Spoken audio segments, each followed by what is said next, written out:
Hey, leaders and managers, Marcel here. I got this leadership development course out right now, and it's getting fantastic reviews. So I want to tell you a little bit about it because it might be for you. It's called From Boss to Leader, and it teaches emerging leaders and managers those servant leadership skills, the everyday stuff that you need to inspire, engage, and motivate your team for high performance, to get bottom line results. Now, we're not just taking anyone for this course. We want to make sure that you're truly invested in your growth as a servant leader. So if you'd like to explore whether this experience is really for you or your team of managers, visit my website right now, marcelschwantes.com, and click on training. The future of work isn't about shareholder value, technology, metrics, or automation. It's about being human and putting people first through actionable love. Welcome to the Love in Action podcast, where we hold deep conversations with extraordinary people to help you grow as a leader and expand your business. Here's your host, Marcel Schwantes. Welcome to another episode of the Love in Action podcast. Glad you are here. Please share this episode far and wide with someone in a leadership role. And hey, if you like today's show, please drop us a positive review and maybe even a 5-star rating on iTunes. We would be grateful for that.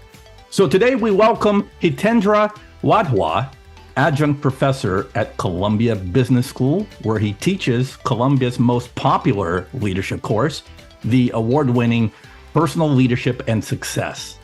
Hitendra is also the founder of Mentora Institute, which is at the forefront of creating a new model of leadership that is agile and authentic and attainable. His research and teaching on personal leadership have been covered all over the place, including Forbes, Fortune, CNN, the Wall Street Journal, among others. He is the author of Inner Mastery, Outer Impact. That's his latest book. And in that book, Hitendra writes about our pursuit of success. And we're going to define the different paths that most of us take to success. And he's going to share with us the idea that all success comes from one place, our inner core. And this is the space of highest potential that lies within each and every one of us. And I can't wait to get into how to activate that inner core. Hitendra has an MBA and PhD in management science from MIT's Sloan School of Management. Dr. Hitendra Wadhwa now joins us. Welcome to the Love in Action podcast. Wonderful to be here with you and your audience, Marcel. And what a great name for a podcast. Yeah, we're partial to that name ourselves, Hitendra. But I appreciate that nod. We always start at the top with this question. You ready? Yeah, go for it. What's your story? I have, from a very early age, been very drawn to mysticism. The idea that there is something beyond that, transcends our senses, something that connects me to that star out there that I might see at night and to all of humanity, but even beyond to all of life and the whole universe. And I was about 10 or so when I got very drawn to some of these ideas, both philosophically as well as meditationally, trying to kind of pursue higher consciousness through meditation, seeing my parents get into it, quite actively in their own careers and lives. And yet what happened is that as I started to grow into my teens and then beyond, I kind of dichotomized my life. There was that inner life where part of me wanted to be a monk and wanted to pursue these kind of deeper spiritual questions. And then, kind of got a little bit sidetracked by the other track. And that was the outer track, wanting to pursue, success and attainment and ambition in the world and, excel as best I could, in my own limited ways in academia and then professionally. And then before you know it, I'm in my mid-30s. I've, in the last 15 years before that, migrated to America, and I started to feel kind of pretty dry in my soul, at the very core of my being. And I'm realizing that life is flying by. I'm in, the fourth decade of my life, and I'm nowhere close to fully living it. And so I slowed life down. I transitioned out of consulting and doing startups to coming to Columbia to start teaching, in part to really gain that little free space to experiment a little bit more in my own life as to what is it that I truly wanted to manifest. And, and that led to much more meaningful discipline to that other track, the inner track, where I studied my meditation practice, took some advanced teachings in Kriya Yoga, this form of meditation taught by Yogananda and his Self-Realization Fellowship. I reconnected with some of the ashrams and monks I'd known over the years. But at the same time, showing up at Columbia dressed in a suit, teaching marketing and strategy and all of that. And that is what led about 16 odd years ago for me to really pivot my life away from the usual trappings of business, more into wanting to understand human potential and to understand, our work in the context of our life, dissolve those boundaries between, work and life and all of that. And it led to the class, Personal Leadership and Success. And that's over time, through both Columbia and the Mentora Institute, really manifested into finally making me figure out what I want to be when I grow up. So I'm very grateful now to finally have found this home and feel a little bit more, centered, in my own personal journey as well. Yeah, that's great. So, and there are very few guests, I'll be honest, that I don't usually pull out my notebook and actually get into the student's chair. So I'm going to do that today. And so I'm going to be one of your students at Columbia in your personal leadership and success class. Okay. So if you're watching on YouTube, if you see my head look down, that's because I'm taking notes. I'm writing down anything that I don't want to miss. So let's start from the top, okay? Because you just gave us a really good, a big hint to what the book is about. But give us that 30,000 foot view of the book, and why did you write it specifically in this day and age? Yeah, I mean, I think so many of us at some level are, on the one hand, caught up in this trap, right, of society defining for us what we are meant to do, what we ought to do, and how we should measure our self-worth and what will bring us, happiness and all of that. Some of it is about material attainment. Some of it is about career success. Some of it is about, having a large loving circle of friends and family or what have you. But all of these are like outer things, and you can't like completely control, those things. And you have some, and then you want more, and you want more, all of that, right? And so then we have this other hunger, this hunger from within to want to have more meaning, more autonomy, more freedom, more of a capacity to express our authentic, true self, and so, and often there's a battle going on between these two, and sometimes we suppress one, in the interest of the other. Maybe we want to just be focused just on being true to ourselves, and then we kind of like don't care about what the world thinks about it, and it leads to fractured relationships or career limiting moves, in our workplace, because we like spoke truths in a certain way, and then it didn't really get to land very well on others and all of that. And then the other kind of people may choose to just pursue the outer and just be much more tactful and thoughtful and committed to serving and, just making people happy, making society happy. But then on the other hand, they at some point wake up to realizing that they haven't really done much to make themselves happy. So the book really, at its essence, is about resolving the conflict, first acknowledging it and surfacing it, and then acknowledging it, and then resolving it. And the way it's resolved is through, as you said in your introduction, a realization that, in fact, the reason why we face a tension between what I call outer success and inner success is because we've been kind of looking for this success in all the wrong places. And if in fact you approach it from your inner core, your journey in life as well as at work from your inner core, then you create the conditions where you feel increasingly more and more authentic, more and more true to yourself, more and more harmonized and aligned with who you truly want to be. And B, you also start to create an opportunity for success to come knocking at your door instead of you going to really pursue it on the outside very, very actively on your side. So relationships become more whole, and people start to get to be more interested and supportive of your causes and you and all of that, right? And so that's the outer success that then ensues as the outcome of that pursuit of the core. Was there a pivotal moment in your life that you could say you struggled with that inner conflict, about success being in all the wrong places?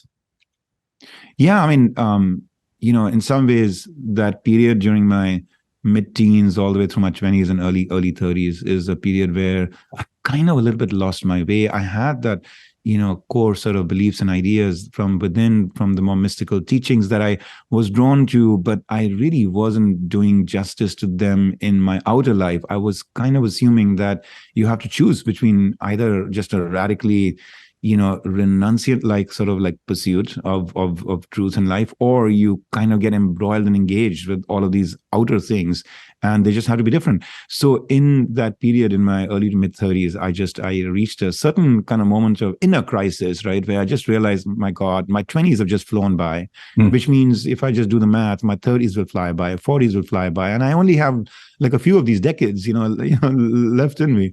And so that was one of those crisis moments.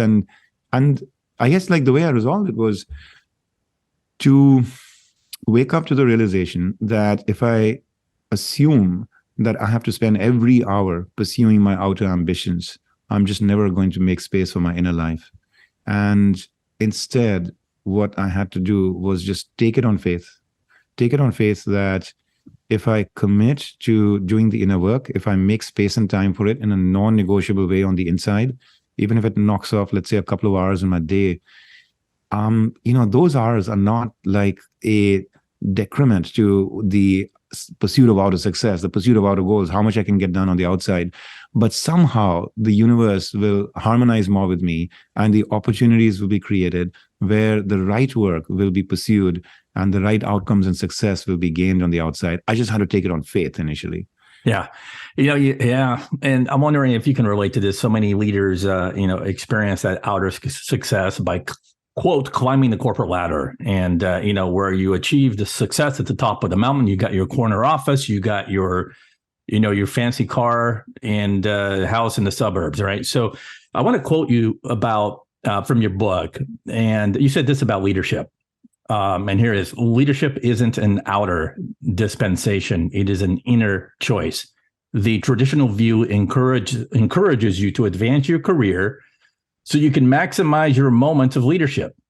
The view I'm proposing, you say, encourages you to advance your character so you can maximize the leadership in your moments. Wow, I had to pause there for a second because just to let it sink in. So character, expand on that a little bit, because we go after those you talk about the outer dispensation of leadership, which at the end of the road, when we look back, isn't really fulfilling for most of us, and then there are regrets.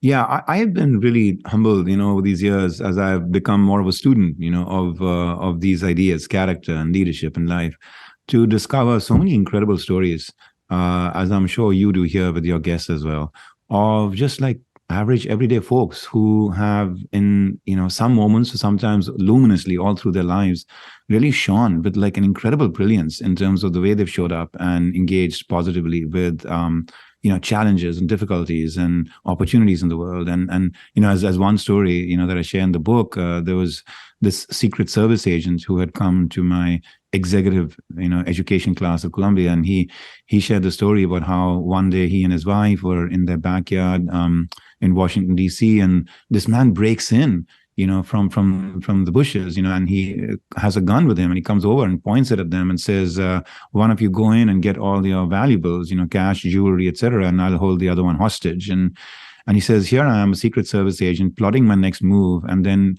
before I can think or say anything, my wife just jumps in and she looks at the man and she says, I can't believe you're doing this. Something must be really seriously going wrong in your life.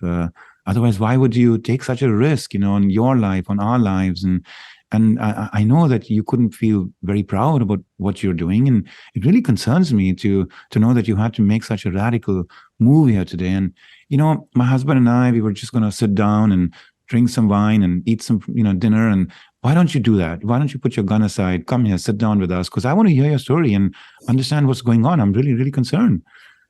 And the Secret Service agent says, like, I couldn't believe it. This man, he put his gun down and he sat down with us and we had a conversation. And, you can imagine it wasn't, a very happy story, that there were very painful things about what he had struggled with and what he was going through.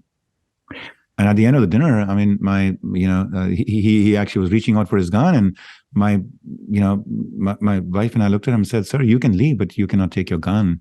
And so he left without it. And the next morning there was a knock on the door at our home, and it was him. And I was bracing myself a little bit, but then he said, "Sir, I just wanted to let you know I'm not come here for my gun. I just wanted to thank you and your wife for what is it that you did for me yesterday."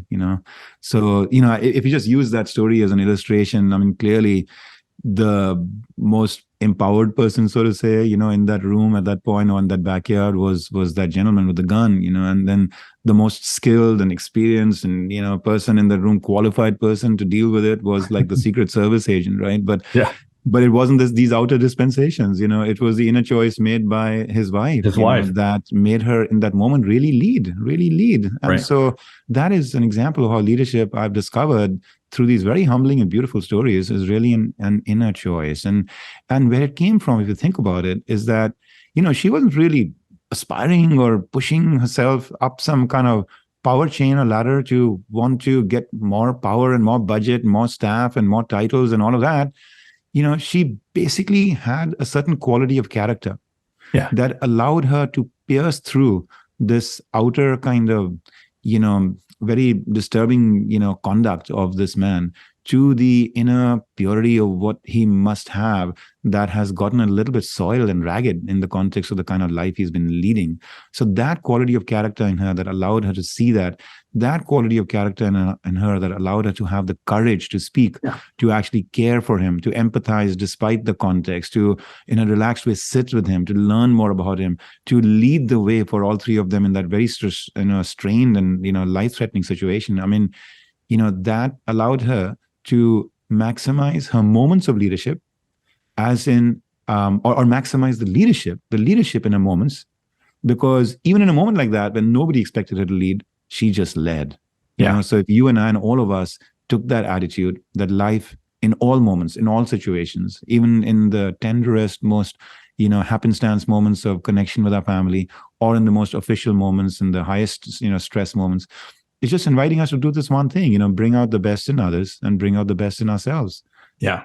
Yeah. And that's why you say in your book that all of life's moments actually become leadership moments. If we actually are, if we have the intuition, maybe, and the curiosity to explore a situation like the wife of the Secret Service person did, is she activated her empathy and her curiosity and started asking questions. Right. And so that became that life moment for her became a leadership moment. And she, just kind of rose to the occasion. There's so much depth to that story.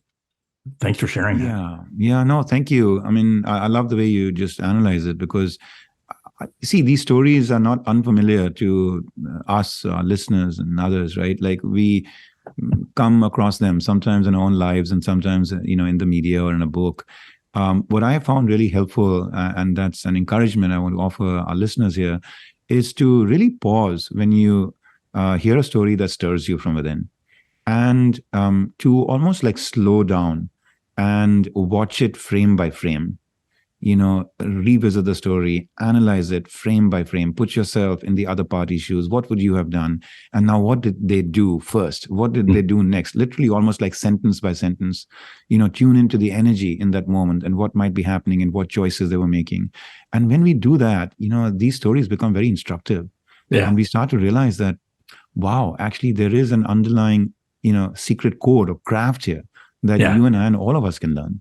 Yeah. So I want to segue to what you propose is this inner core. I mentioned it in my introduction, the inner core that we should live by. But before I do that, let me summarize what I believe the thesis of the book is so far. Tell me if I'm right. Okay. So when we master our inner game, this is about our character and our inner choices, right? Our pursuit of truth and harmony and wanting to relate and connect to other people, maybe finding justice in something. So when we get that part right, that's our inner game.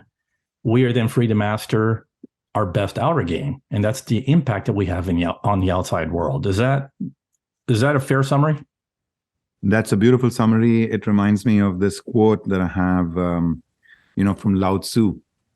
And the quote is, break into the peace within, hold attention in stillness, and in the world outside, you will ably master the 10,000 things. Oh. And so what happens is, and you and I both are in the coaching and executive training kind of world. And, at Mentora Institute, when we do some of that kind of work for our clients, it's so often that the mindset, in the organization is that, here is where we are as a business. Here is where the world is. We need to have our leaders practice these competencies or these qualities. And they seem to be, proliferating, more and more and more of these that you now need leaders to have. Yesterday it was about collaboration, then it was about innovation. Now it's about the human-centered leader and what have you, right? And it's very quickly, it starts to become very onerous, burdensome, almost impossible to acquire. And that's because we are really assuming that the way to acquire them is to take each of them individually and seek to master them from the outside. And that's just nobody going to have the time, the energy, the discipline to do that. In contrast, the thesis of the book, as this Lao Tzu quote says, and as you so aptly put when you talked about the inner game, before the outer game, is that in fact, the more you go deep within and really anchor yourself in your core and seek to express that in all you do. And, we should come back and talk about what we mean by the core. But the more you anchor yourself in the core and express it in all you do, the more you become free from the outside to choose what is the right conduct in a given moment in time. The facial expression, the tone of voice, the speech, should you pause, should you pivot, should you pull, should you push? All of that becomes more clarified and you becomes more free to transcend sometimes even your habits and impulses and personality to act in a way that is best in service of your cause. Yeah. And so that gives you the conditions for outer success once you have anchored yourself, in the right place within. Yeah. All right. So I'm going to kind of give you the steering wheel here. How would you like to steer us in the direction of kind of describing this roadmap of achieving this inner core? I mean, is there a specific way you want to do it? Do you take all 5 and go from purpose down to self-realization, or what's a good method for you? Yeah, I think like the first thesis that I want to sort of just put out there is to help everyone just like invite us all to introspect for a moment, right? The thesis I'm offering is that even in a very super divided world, politically, socially, and what have you, today, which is painful, right? I have not met a single person who would not agree with the following thesis. And so let me offer it to you and see if, if you sync with it, which is that within you is an inner core, is a space of highest potential, is a place from where your best self arises, where when you're there, you're beyond ego and attachments and insecurities. You're like deeply committed, to something noble and uplifting. You're connected with life and with people. You're curious and open to growth. We're very centered in a joyful state within, you're calm, receptive to truth and in realizations that may come to you. And that state of your inner core is something that we drift into and we drift out of and away from, from time to time. We are not there at times. And then we can 2 days later look back and say, what was I thinking? And how is it that I did that? And how come I was so constrained by that belief, or something? And we realized that we had drifted away, away from our core. And so, if you agree with that thesis that, yeah, it exists. I mean, I'm not sure I'm, even there like 5% of the times, but I've seen glimpses of it. And there are moments where I rise to that and I feel very, very connected with it. Well, then the journey in basically getting to success and getting to that core can begin, because now you have some sense of what is it that you're going after, which is how can you activate that state? How can you deepen that state? And how can you make it ever present in all moments of your life so that everything you do is being informed and energized by that core? Now, how do you do that? Like you've said in the book, I've laid out from my research, 5 energies that you and we can all cultivate through which to get there: the energy of purpose, the energy of wisdom, of growth, of love, and of self-realization. And it's again, in the business world, sometimes it's a little bit odd for people to be, focusing on energy rather than behavior. But on the other hand, if you think about it, I mean, we all intuitively realize when somebody walks into a room with the wrong energy. If they have the wrong energy, they're just likely to be predisposed to just reject a certain idea, not to collaborate, not to be trustworthy, not to fully engage, be enchanted about, and so we know what it's like when you and I or others either show up with the right energy or not. So intuitively, we realize that, well, I've just taken that intuitive idea and I've just like formalized it and structured it into these 5 forms of energy, right? Okay. And so yes, that would be my thesis. Now, again, in the book, what I do is for each of these energies, I offer 5 stages through which to cultivate, each of those energies. We won't have time necessarily to go through all 5 of those stages for each of the 5 energies, but that's the, structure and scaffolding that I found very helpful in our training at Mentora as well as in my class at Columbia. Well, I'm biased to a couple of them just for the sake of time. So I'd love to unpack purpose and love. And so talk to us a little bit about purpose, from living with purpose and leading with purpose. Purpose is something that all of us at some level or the other hunger for, what is my life meant to stand for and do and what have you. And yet I do want to acknowledge that some of us are in a just basic cruising stage where we're just kind of happy, with like what's transpiring and happening in life, or we're struggling and unhappy with it, but we just believe and accept this is just the way things are going to be. And I don't have to question it. I just have to keep going through the motions, hoping for a better day. So the first stage then in the pursuit of purpose is what I call stirring. There's a stirring that comes to you and to me at some point, either because of the dryness of a soul, like I experienced when after all these years, I just wasn't getting to feel life and live life as richly and deeply from the inside as I wanted to, or it can come through a certain crisis moment in life where, you get hit by something, like Katharine Graham did when her husband committed suicide. And suddenly she was left to take care of this family heirloom, the Washington Post, which was a family newspaper. And as a woman in the 1960s, very, very unexpectedly had to step into that role of being the CEO of a big business, and grew into that role luminously, beautifully over the course of the next decade and beyond, and became a big force unto herself in the field of journalism and in Washington, D.C. So that's a shock to the system thing. So there's stirring. That stirring typically leads to searching, where you start to now investigate, reading books, talking to certain people that you are drawn to, their energy and their way of living, introspecting, taking walks in nature and retreats, whether it's philosophy or role models and others that you study, but you're just trying to deep, or spirituality, right? Scriptures, you're trying to just go deep into your soul and figure out what is this relationship between and the world? What are the answers to some of these hard questions about, why do good things happen to bad people, or bad things happen to good people, or what is life really meant to be, and what happens after I die, and all of that. And then the search then leads to some amount of early definition. So you start to define, what? I'm starting to figure out a little bit the rules of the game, the laws of human nature, that, these are the kind of things I value and these I don't. These are things I stand for and these I don't. And I'm, so that's the defining stage. And then the fourth is the focusing stage, where once some of that definition starts to happen and you start to feel really deeply anchored and connected with the things that you truly stand for, and you take joy less in what the society around you is kind of claiming and stating to you that thou shalt do this and not do that, to instead be more drawn to what your conscience is telling you, what your inner stirrings are telling you, what that search is revealing to you. So that's the definition part. And then in the focusing part, you start to live by those choices. You start to say no to certain things in your life, to simplify your life. You start to, gradually affirm certain things more actively in the world. You start to negotiate, with your family and with your workplace as to, okay, which of these values of mine are going to be like private? I'm just going to quietly pursue them in my confines and privacy of my own life. Which of them are going to be public? I'm just going to have to reveal them to the world. This is who I am. This is what I'm not going to eat, from now on, or drink from now on, or do from now on.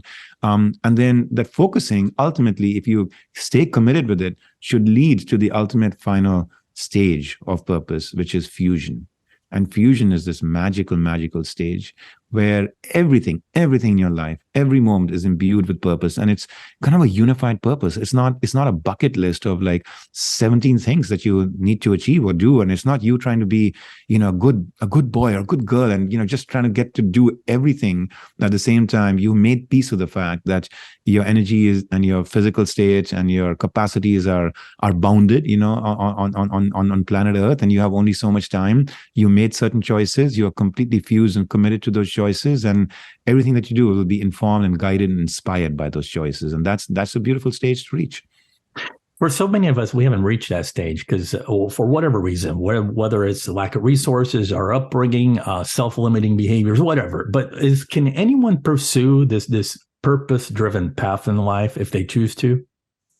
Well, let me give you an example. I had an interaction with, I'll actually give you a different story. I'll tell you a story about a student of mine. She had an interaction with a cab driver in New York City when she was going back from the airport, JFK, to her home in the city. And she said that he started to ask her these questions, about her life and where she went to school and who she dated first and, et cetera. And then she's like, I don't want to have this conversation with him, but it's okay. I'm humoring him. So I'll offer him some things about my life. And she says, and then as I get into my block, like the car turns into my block, he breaks off in those last few moments into a poem.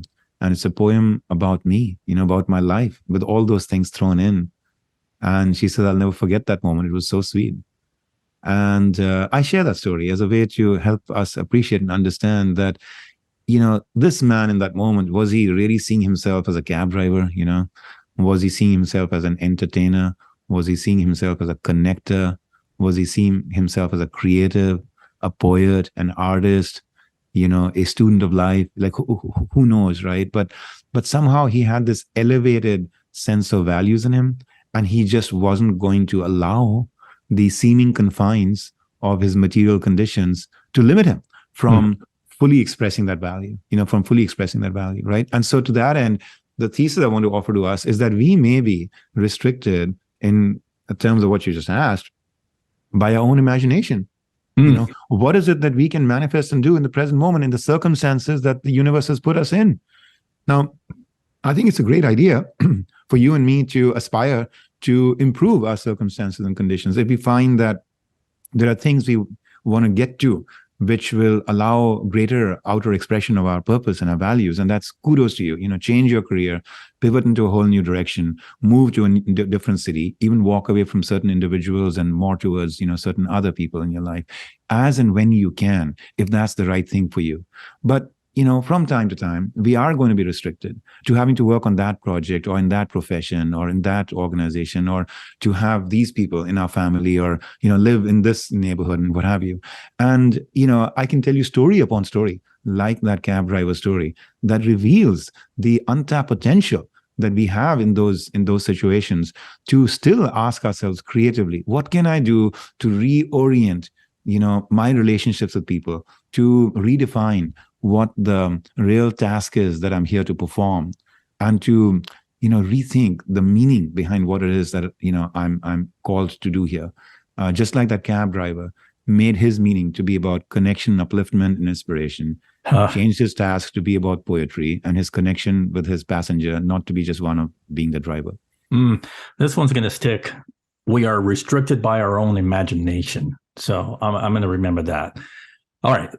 I want to uncover one more of those 5 core energies, but let me recap the 5. If you want to get all 5, folks, get the book, Inner Mastery, Outer Impact. So basically, the roadmap to living fully out of your inner core are these 5. You want to live out.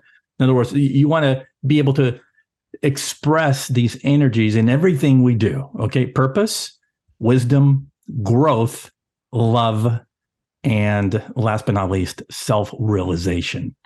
So before I go into the one I chose, which is obviously biased on my part, which is love, do you have anything else you want to say about the 5 core energies before we transition to love? I think you put it very well. That's really the essence of the book, is inviting us to become familiar and activate and just kind of let our inner core shine through by putting these energies into action in everything we do. Perfect. Okay, so love as a core energy. I want to jump right into the path of love and talk about the stages. Sure. So the way I've defined love, which I think syncs very well with your own thinking on it, because I love how you are so actively, embracing the importance of this energy in life and in work. The way I define love is that it's about taking joy in other people's joy and finding success in other people's success. And it's not because they stand outside of you, but it's because the universe has actually conspired to make everything be both simultaneously independent and interdependent. In other words, that you are meant not to stand in splendid isolation from the rest of humanity and beyond, but you're meant to intertwine with them in beautiful ways, so that you both give and you receive. You receive in loads, right? But you also then start to cycle back and give. And then over time, you grow into a realization that, humanity and life was actually just my own higher self. It was my own higher self. It was my own higher consciousness. And those 5 stages to get to that, then become the first stage that I offer is to, really prepare the soil. In other words, before you can actually make love bloom, you want to create the conditions in which it can do so. And one of those conditions is like the soil in which you're operating needs to be a very healthy soil. And that means that you have to feel adequately and abundantly loved yourself. There has to be some source, a higher power or a circle of friends and family, or just remembrances of people who have taught you and mentored you and cared for you in the past, or just your sense of your relationship with nature and the universe that gets you to that place where you feel deeply cared for and deeply loved and feel that the universe is on your side. The reason why that's important is because the research shows that if you do not have that, if you have struggled with feeling a sense of unconditional love for you coming from some source like this, then you end up being so consumed and limited by your own hungers that you're just not going to be in a position to offer your best self to the world outside, because, it's like you haven't really had enough oxygen for yourself. How are you going to help the child next to you, in that airplane?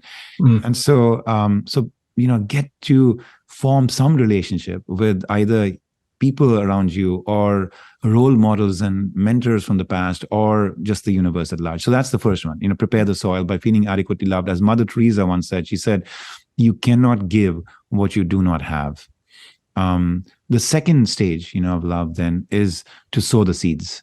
Sow the seeds that will later on bloom into love. And those seeds to me are appreciation, having a mindset through which you are scanning always for the virtues in people and in life and in conditions that you are thrust into, to look for the virtues, the strengths, the beauty, the grace there, so that you're constantly celebrating what is really, just inspiring about people in life. That's appreciation, gratitude, this notion of recognizing how much is coming to you, how much you are not a self-made man or woman, but has benefited so much from, the silent contributions of generations from the past and people who constructed your home and people who've actually at times, grown the plants that you eat and, everything else. So like living with gratitude, abundance, a sense that, there's enough here for everyone.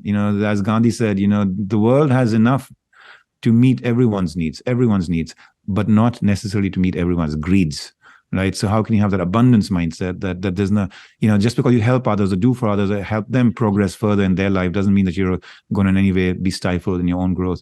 And then fourth is empathy, really having a deep attunement with people and life around you so that you can expand your heart, to tune into what's happening with them as well. So that's the second stage, the stage of sowing the seeds. And what that does is, what I found that some of the greatest lovers in the world, people who you see expressing so much love, it's not that they were just expressing love, they were in love. They were in love. And they were in love because they had this habit of appreciation and gratitude and empathy and, and abundance. The third stage then is putting out. Can I stop you for a second? Because what you're saying, not necessarily in love in a romantic sense, although that may be the case. You can throw that in there into the equation. But when you say in love, it's somebody that has a disposition to be just in love with people in general, right?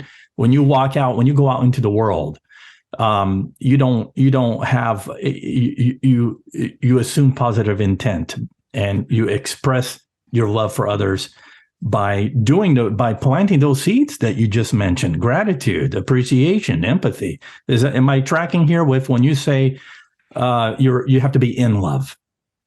The Greeks had, I don't know all the vocabulary of it, but they had different words for love based on which kind of love you're talking about. And so what you've just said is very important, that, we just seem to have in the West right now conflated love with romantic love, as though there is only one form of love, right? And that's what you're, slowing me down and making sure that we clarify, that there's romantic love, but there's also love at a much broader, level. There's love as in the following, as a story that I heard from a person very dear to me who worked very closely with Mother Teresa, is that she was once having an audience with a dictator who was a very feared military man, head of this state, this country. And she was, wanting to bring her missionaries of charity there to help serve the poor there. And he comes in and he meets with her. And then he looks at her and he says, "Mother, you remind me of my grandmother." And this friend of mine, she said, like, I was a little bit surprised, because after all, they were of different race and ethnic backgrounds and all of that. And like, how could Mother Teresa even look ever close to his grandmother? And then she said, as they kept talking, I realized what was happening there. It was that he was feeling such love pouring into him from her eyes, that she was looking at him like his grandmother must have looked at him. And there was just that unconditional, non-judgmental love. No fear, no judgment, just love, right? And so that's the kind of love you're talking about here. And I thought it was I thought that I would pause to say that from a leadership standpoint, I don't believe that when you place yourself in the esteemed role of a leader, you have to have this natural tendency to love people. You have to, well, anyway, you don't have to love you don't have to love them in a familial sense, but you have to at least like the people that you're around if you're going to step into the role of leader, right? And then when you bring the word love into it, I think of servant leadership, right? And that's the whole reason we named this podcast "Love in Action." Is servant leadership is choosing love unconditionally. It's the Greek agape love, right? It's a regard for other human beings, right? And that's, to me, that's a choice that you have to make before you step into those shoes, right? Because it's a huge responsibility.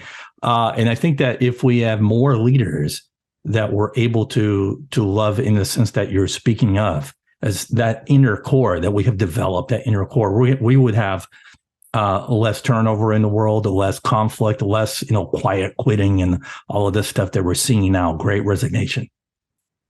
Beautifully put.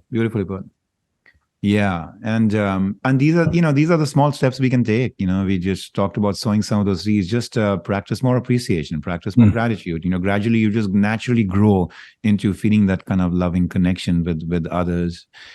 Yeah. And then that third stage is some of the barriers we put in front of us that actually, eliminate the conditions for love, right? That make us less engaged and interested and empathetic with people. And those are the barriers, like when we quickly judge them, or when we invite in ourselves the capacity to hate.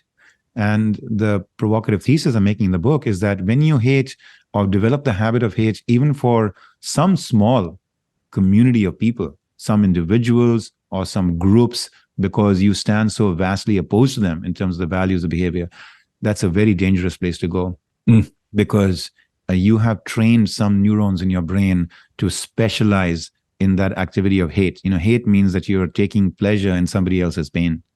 And when you do that, then what happens is, in your everyday moments, sometimes even your loved ones, even people, at work, may disappoint you, may sometimes hurt you with what they don't do or what they do and say and what have you. And in those moments, impulsively, we tend to very quickly put them into that hate bucket. And then for a short period of time, this could be a fleeting second where you just say something cynical or condescending or critical just to get back at them. Or you act, a certain behavior over a period of the next couple of days because you're so consumed with that feeling of wanting to hurt them. Because, you've trained that part of your brain to be good at that, and you just put them into that part of your brain for a moment. And there's research to show that, people in romantic relationships experience two predominant emotions at times, with their loved ones. One is love, but the other is hate. Because the more you love them, the more when they hurt you, you have this impulse to go there, unless you have been really working on that quality to just completely expunge hate from your heart, completely expunge. So there's no neuron in your brain that knows how to hate at all.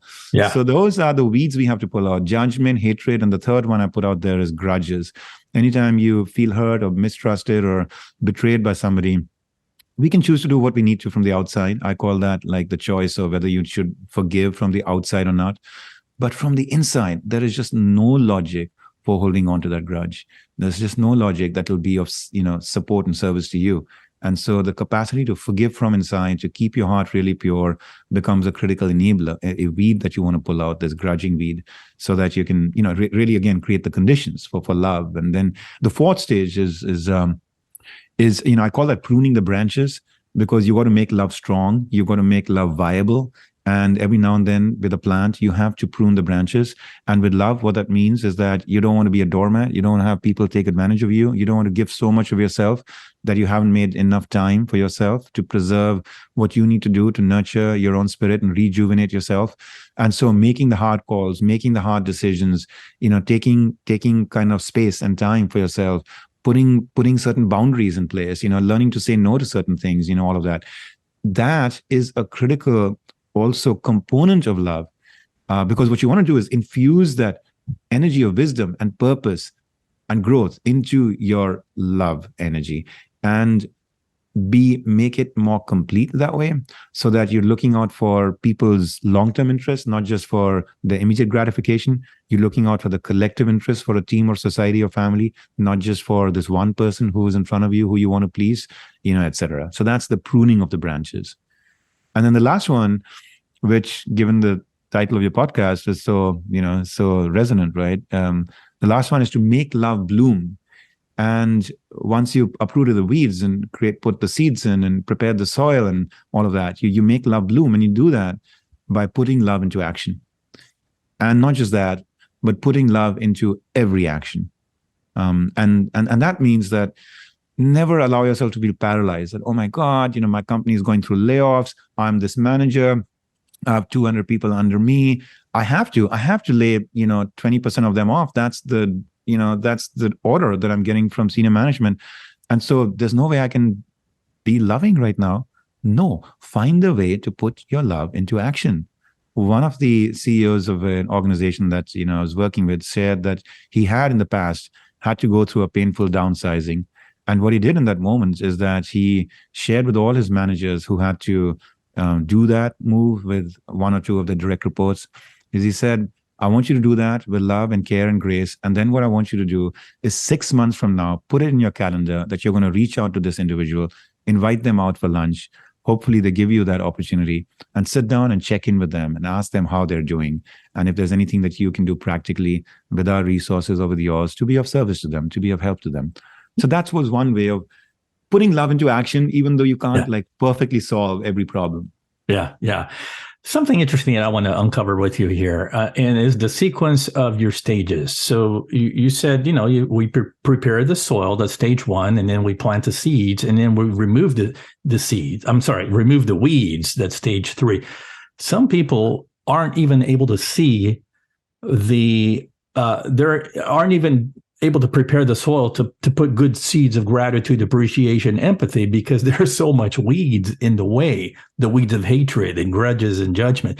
So I'm wondering, is for some people, is it that they have to pull the weeds out first to be able to then prepare the soil? Or what's the help me with the rationale behind removing the weeds as a third stage?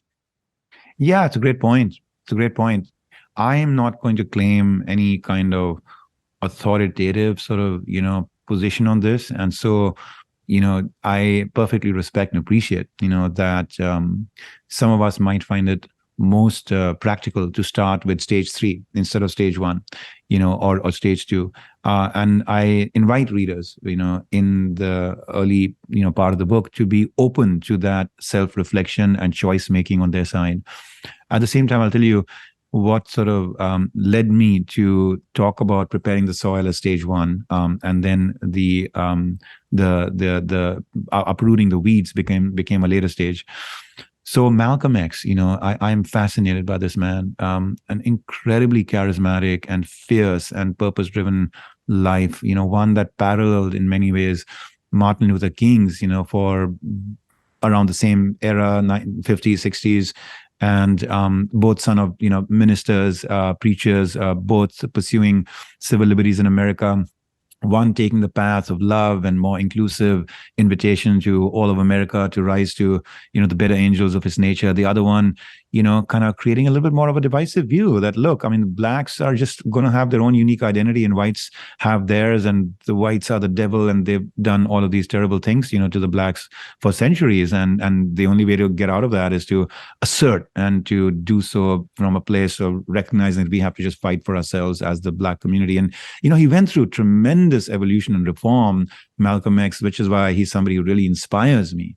But the ultimate form of that reform came in the final year of his life when he went to, Mecca on a pilgrimage, and the Hajj pilgrimage, for the Muslims.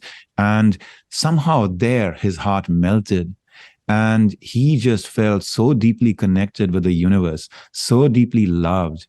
And he, I'm not saying that based on my psychoanalysis of him. I'm saying that on the basis of what his words are in his own writings and his own reflections. And this man, Malcolm X, unlike Martin Luther King, who had a very loving upbringing in his family, who got a lot of support and love, and he saw so much harmony between his parents, Malcolm X, of his own storytelling, tells us how much of challenge it was, growing up, in the sense of the climate at home, the early passing of his father. Prior to that, the fighting between his father and his mother, the ultimate mental health decline of his mother, and all kind of in some ways understandably so, given the really difficult conditions in which they were living.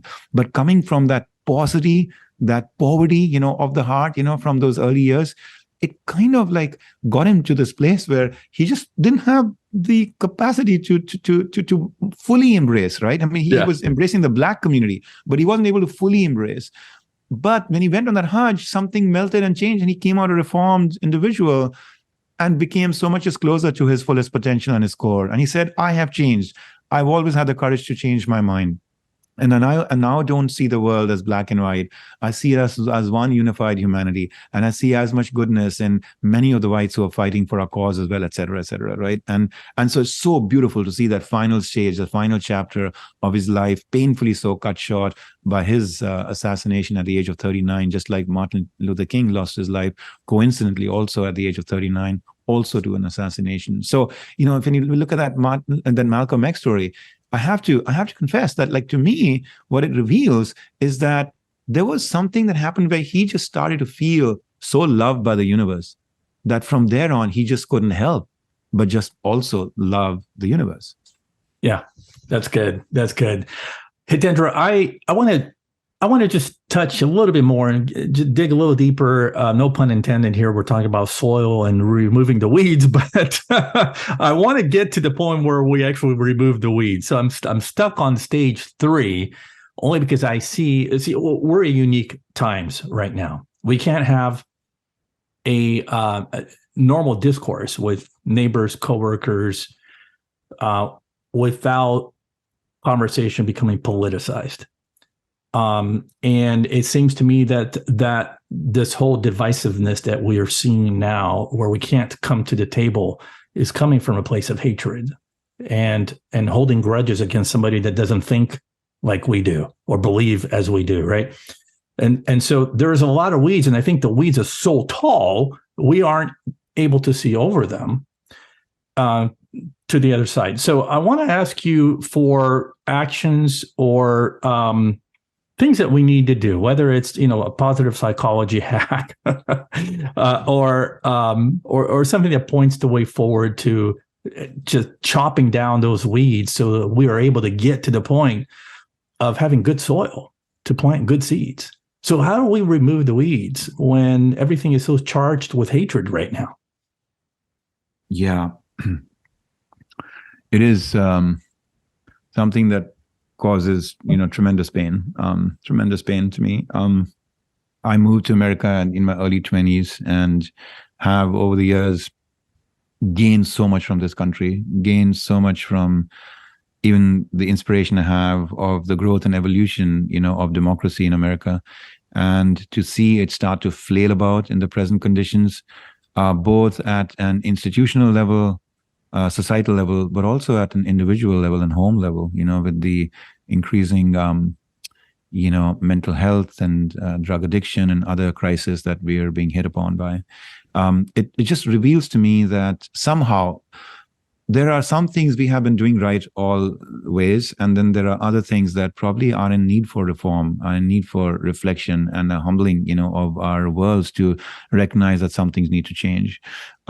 So to the question you asked, one of the things I've been reflecting on is how, as we grow up, we're taught, we're given these stories, whether it's Disney stories or fairy tales or the mythologies of different cultures.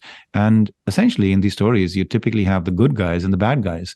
And very quickly, our brain gets trained into this idea that if you're telling me a story, I need to very quickly figure out, okay, who's the hero and then who's the villain in the story, And now we are applying that to any disagreement that we have with each other in society. That, well, if you're going to agree with me, then you're a hero. And if you're going to disagree with me, then you're my villain, And so what if we actually challenge that core idea itself? What if heroes can be villains and villains can be heroes? And you might think, okay, well, what exactly does that mean? Let's take a recent, moment in our lives, right? So we have an environmental crisis that, some of us are very energized and concerned about and want to do something about. And one of the things we want to do is move away from fossil fuel, towards more green energy. And so we then start to see the Chevrons and the Exxons and the, British Petroleums and all. We start to see them as the villains because they're the one who are doing all this pollution and they have so much invested in kind of preserving the old order. And then we get hit by this energy crisis, over the last several months, and energy prices are shooting through the roof. The people who are getting most hurt by that are amongst our poorest brothers and sisters, right? Because those who are very affluent, I mean, fine, the fuel price of the gas tank is gone, the fuel pump has gone from $3 to $5 to $6 to $7. It's okay. But for those, who have limited income, it really matters. Yeah. So at this point, who are the heroes? Who are the heroes? Isn't it the companies who are pumping out as much fuel as they can to help bring down that really punishing economic conditions that some people have been thrust into? And so Biden goes to Saudi Arabia to ask for more oil. And, we start to soften ourselves up to fracking and other forms of, fuel generation that may take us a little bit closer to the non-green sources of energy, right? Yeah. And so suddenly you realize that actually speaking, if it wasn't for the Chevron, and I have nothing, I have no interest in these individuals. I don't really in these companies. I don't invest in these companies or anything. But just fundamentally, if it wasn't for these organizations today that are actually doing a lot of fossil fuel generation, economically our lives would be chaos, in the world. So suddenly the villains became heroes. And on the other hand, what do I mean by heroes become villains? Well, all of us who are, let's say, on the side of wanting to preserve and protect the environment, wanting to really make a case for fighting against global warming, wanting to actually push the world more into green investments and all of that. Actually speaking, let's just take an honest look at how much energy we consume every day. In the US, the average per capita consumption of energy is about 30 to 40 times more than what it is in many other parts of the world, like in the Southern Hemisphere. Now imagine if in our quest to help develop the whole world into democracy and capitalism and material advancements and all of that, and our businesses are going to those countries to set up their, ways to kind of now operate and consume and all of that. If those countries start to aspire to an American, so to say, standard of living, and they also start to increase the energy consumption to be at the American level of the energy consumption model, there are billions of people there. Yeah. Billions of people getting to this level, it's going to be completely unsustainable. If today it's unsustainable, at that point it'll be completely unsustainable. That's what Gandhi meant. The world doesn't have enough to satisfy everybody's greeds. So then we have to take a look within and say, is it possible that we are living with greed? We are not living with need, that actually we can consume less and that will put less strain on our planet. And maybe we as heroes are actually the villains, where the way to really solve the energy crisis is to go within and say, what are some lifestyle changes I can make to just consume less energy? Anyway, so that, I really am not making a case here for how to solve the environmental problem.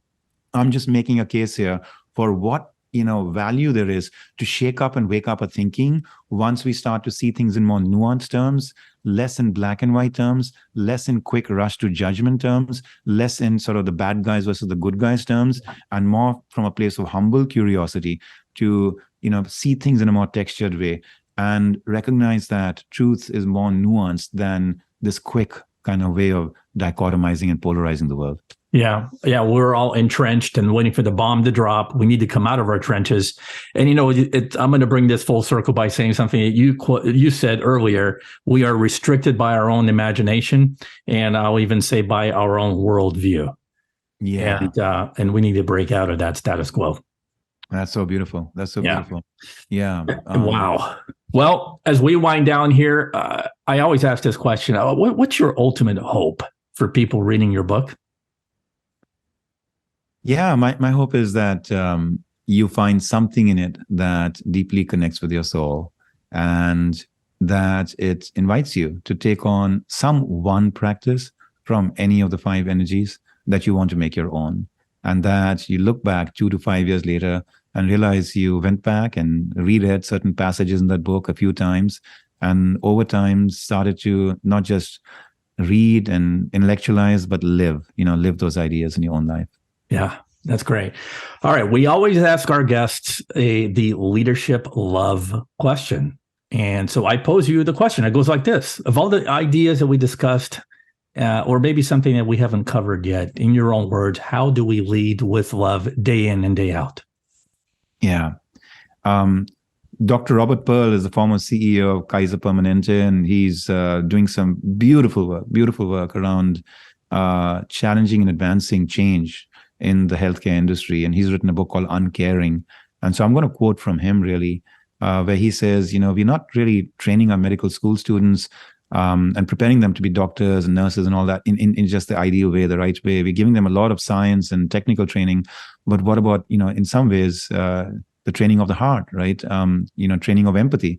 And so he says, sometimes they prescribe and misprescribe and overprescribe and, all of that in their zealous quest to kind of like just be heroes, for their patients and try to prevent them at every cost, to kind of not face death or et cetera.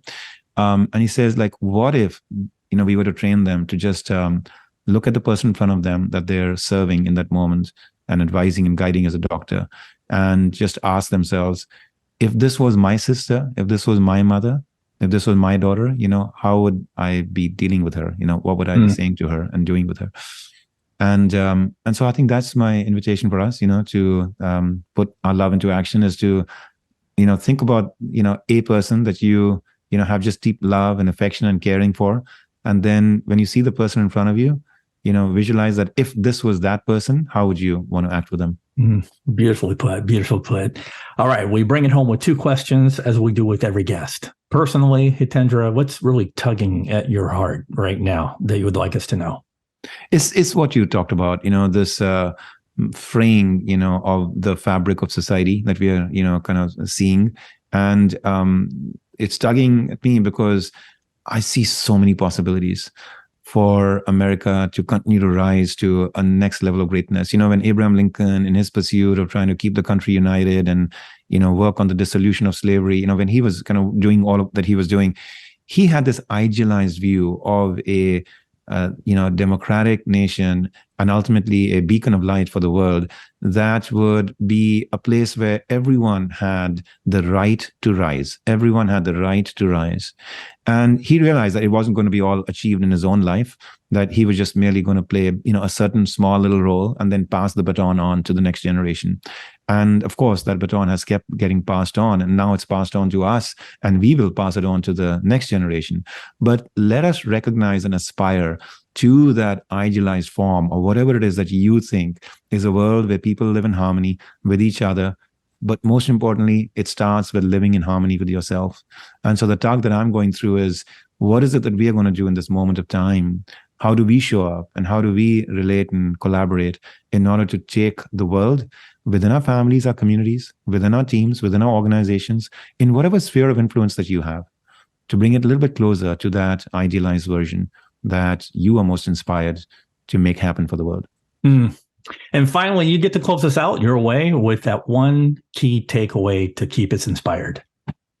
Let your inner core shine through in everything you do. Let your inner core shine through in everything you do. Well stated. Yeah. And speaking right to the core of your book. The book, again, is called Inner Mastery, Outer Impact. If you're watching on YouTube, there's the cover. And Hitendra, if people want to connect with you, where can they go? Thank you. There is my personal website, hitendra.com. So that's HITENDRA.com. You will see some articles. You will see my podcast, Intersections, and you will also see an opportunity to sign up for my newsletter. In addition, for those of us who are in organizations and who are drawn to the work that I and my team are doing in the area of culture and leadership, feel free to join us at Mentora Institute, which is mentora.institute.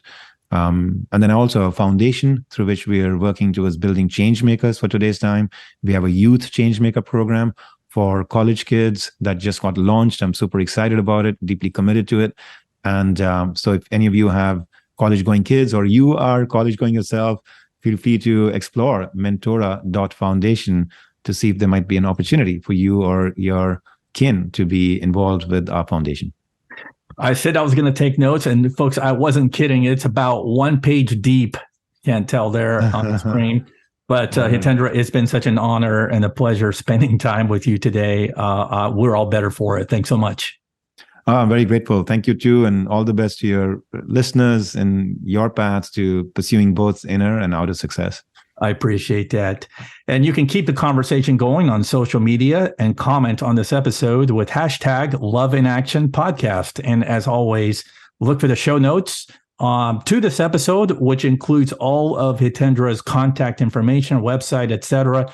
And you can find that on marcelschwantes.com. And finally, we're always looking for sponsors to help spread this Love in Action movement globally. If you have an interest, you can reach me on my website or find me on LinkedIn. Thank you for listening to the Love in Action podcast. If you enjoyed today's episode, please share it, subscribe, and leave us a review. Until next time, don't forget, the future of leadership is love in action. Believe it, practice it, and watch your business grow.